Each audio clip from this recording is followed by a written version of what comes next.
তার মতো রুপোর দামও বেড়ে চলেছে লাফিয়ে। আজকেরই বাজার দর প্রতি কেজি রুপোর বাট 2,45,800 টাকা, আর খুচরো রুপোর দাম প্রতি কেজি 2,45,900 টাকা।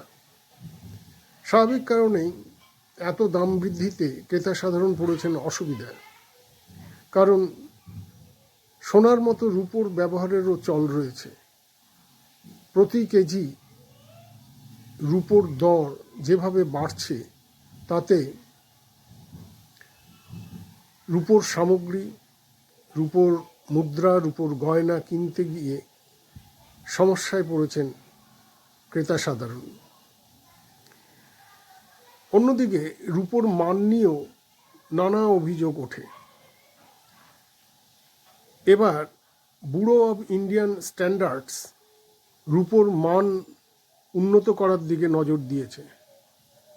তারা সোনার মতো রুপোতেও হলমার্কিং চালু করার পথে এগোচ্ছে।